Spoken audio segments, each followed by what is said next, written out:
Marcos Lang Na huwag Gamawa, na. Nito. Hayaan na. Parang, i-ano natin, may amnesty. Mga ganon.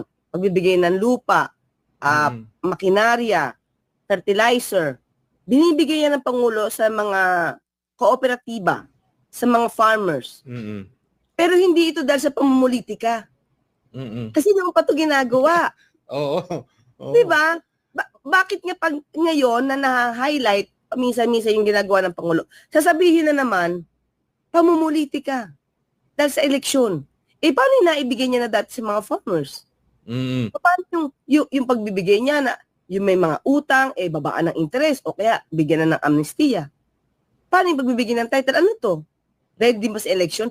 Nung pa yung nagawa Lahat na lang tinitingnan pamumulitika. Pag gumawa yung Pangulo ng maganda, ay, pamumulitika yan. Kakatuwa talaga sila. So, Yusek, yung